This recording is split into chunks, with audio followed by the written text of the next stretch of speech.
Hello, everybody. Welcome to another episode of Reuniting the Homeless with their loved ones and helping homeless people that's in need. And today I have with me, Tanisha Walker. how you doing, Tanisha? I'm okay. Tanisha says she's doing okay, but she's not doing okay. And like I said on a lot of occasions, homeless people are very proud and they don't like to tell the truth on how they're doing because they want to make it on their own.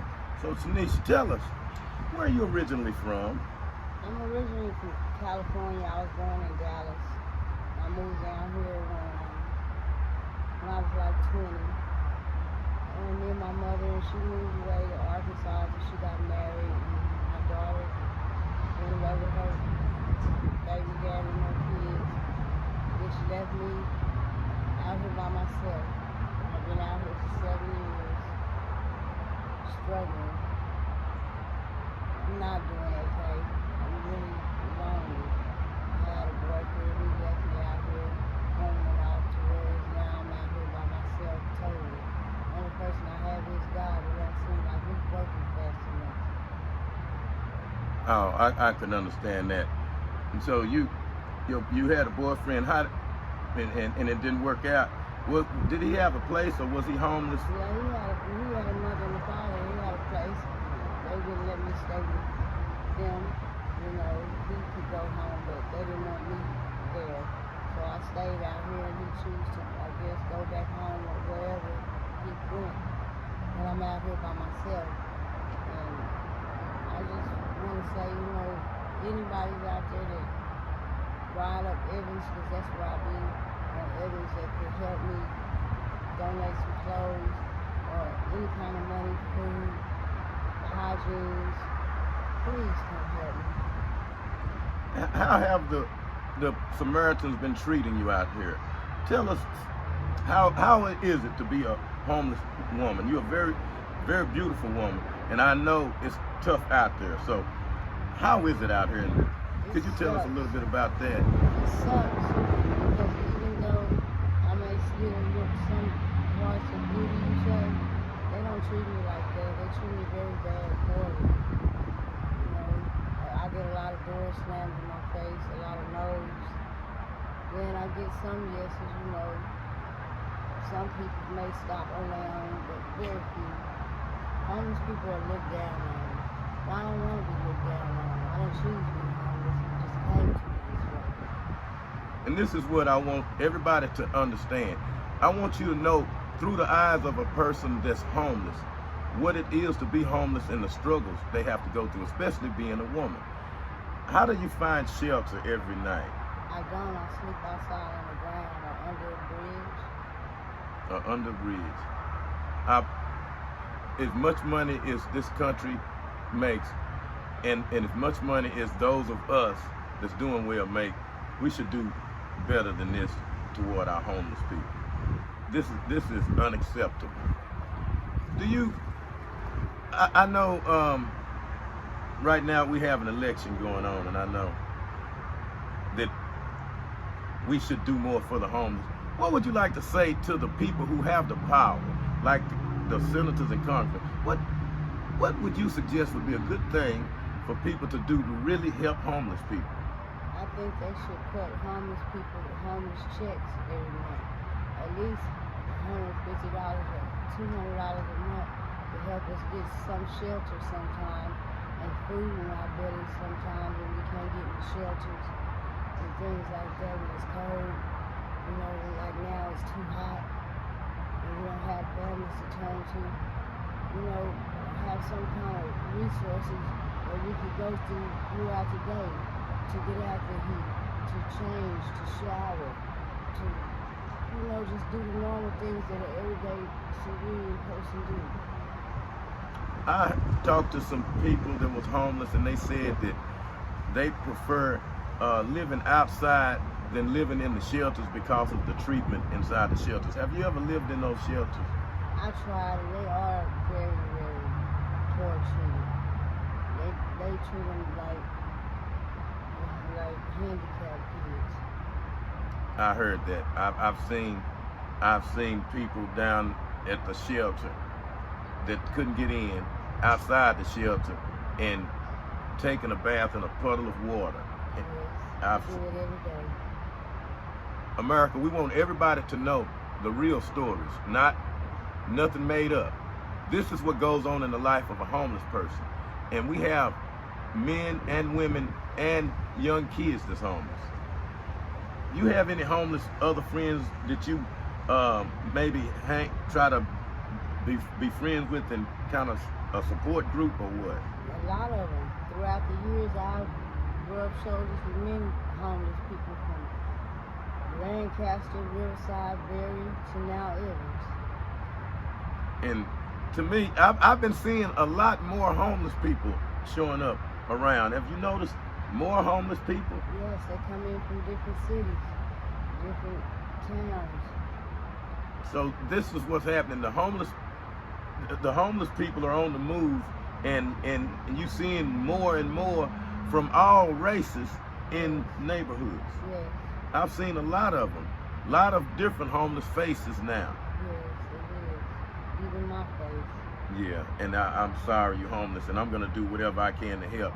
And that's what I ask all of my listeners that have been supporting the homeless so well, so good, and thank you very much for that. And please continue to do it. But we was trying to find solutions to keep like you said. That was a good salute that the government should cut a check to homeless people. Now, do you have all your identifications? Because one of the things that I find out that a lot of homeless people don't have their identification. They lost it or some kind of way. Well, I feel if they're homeless, they shouldn't need a check. As long as they can prove that they're homeless and they have somewhere that the person can come out and see where they live, where they eat, where they, bathe, then they should be available to get it. And then go from there to help them get their self on track. Right. That makes sense. Especially since we have other programs that we do, and we find funding for all kind of other causes that happen to pop up. And we can't find the money to help the homeless people right here in our own home. I find that very disturbing. So tell me a little bit about your family. I know earlier you mentioned you were from California and you came down. Have you spoken with any of your family? No, I haven't, not in 7 years. In 7 years, you hadn't spoken to your mother or nothing? How many siblings do you have? 5. You have 5 siblings? And I don't mean to pry, and I was just asking, are your siblings, are any of them homeless, or how are they doing? They're all doing good. And they have no idea, do they know you're homeless? Yes, they do. Do they know where you are? They do. And they choose not to help? Oh, Well, they have their own life, I guess, yes. So, in your situation, you would need more than to get back with your family. You need a different support group to where you would be able to support yourself. Exactly. And that's where the government assistance should come in. Kind of like how we have food stamps and those other programs, we should have something more for the homeless. See, now this is what we need to do too, everybody. We need to brainstorm on different solutions to help people get off of the streets instead of giving them handouts. Now, which is good, and that brings me to my next point that I always tell my listeners.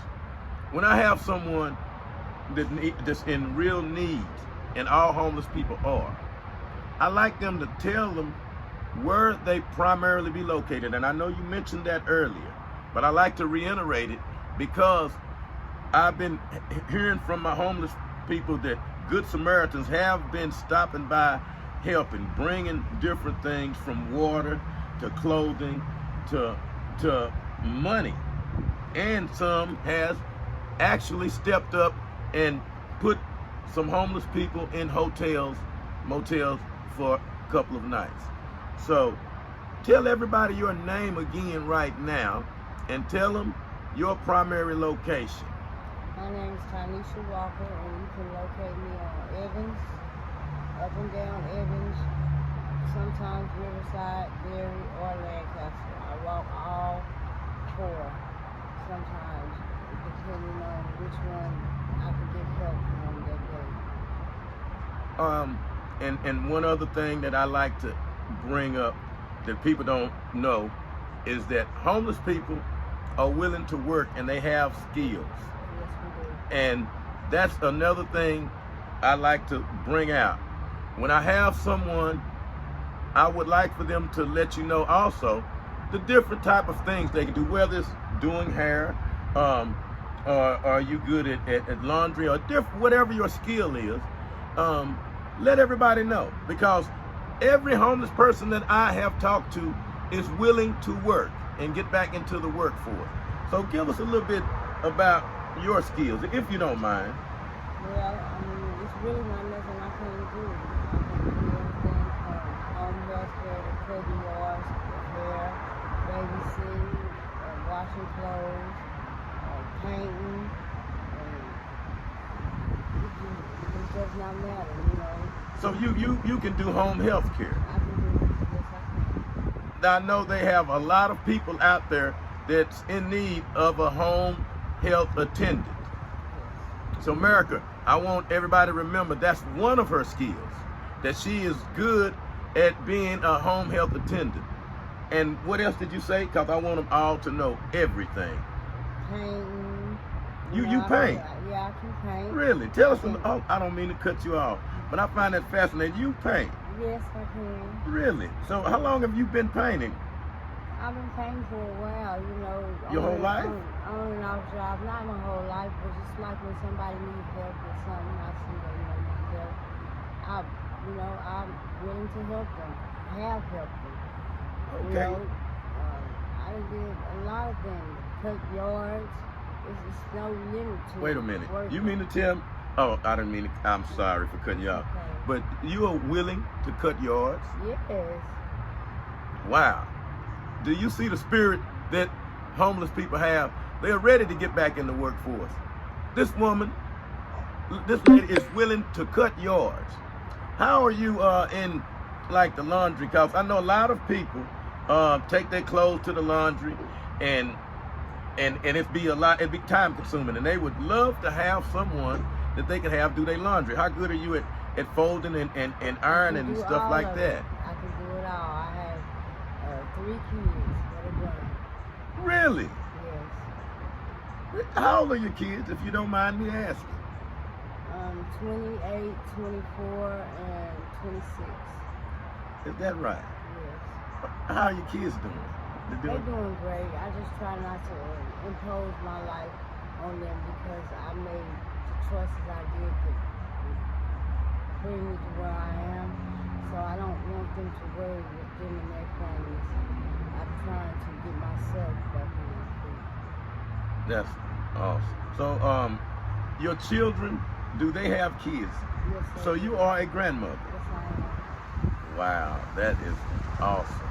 So you have a big family support group. Well, you have a family. Support group, but I have a family. Yes. And you have a family that's doing well. Yes, they are. So you actually, you have some inspiration, something that can inspire you to do Something well. look forward to, yes. But the reality, again, let's get back to the reality of America, is that we need solutions to fix the homeless problem. And reuniting homeless people with their loved ones for a second chance is great. But one of the things I found out is that the homeless people are very proud and they want to make it on their own. And if we have social programs for food stamps, for instance, for housing, for people with low income, we need to have something for people with no income. And that's one of the good things that we find out when we talk to homeless people, is that homeless people have solutions.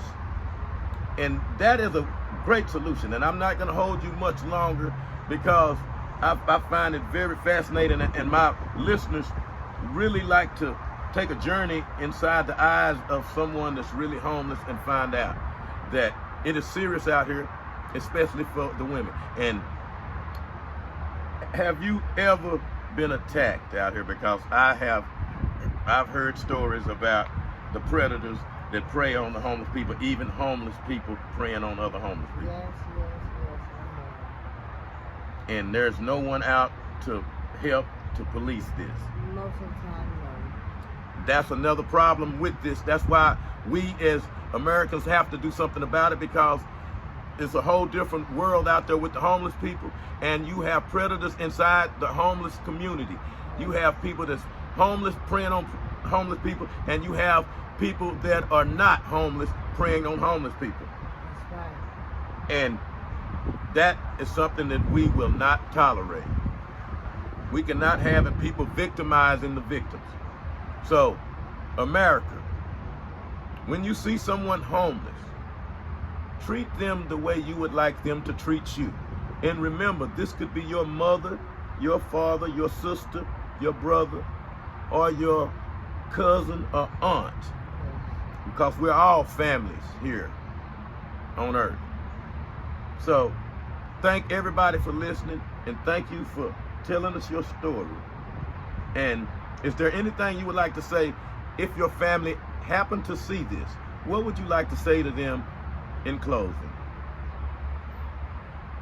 I would like to say I love them very much, and sometimes come out here and look for me and try to check on me and see how I'm doing. Help me out a little bit.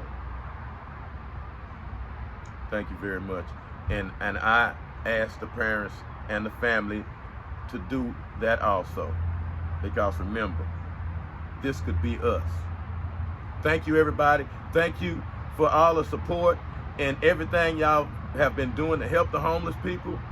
And let's keep it up, because we're just getting started. Thank you. Thank you.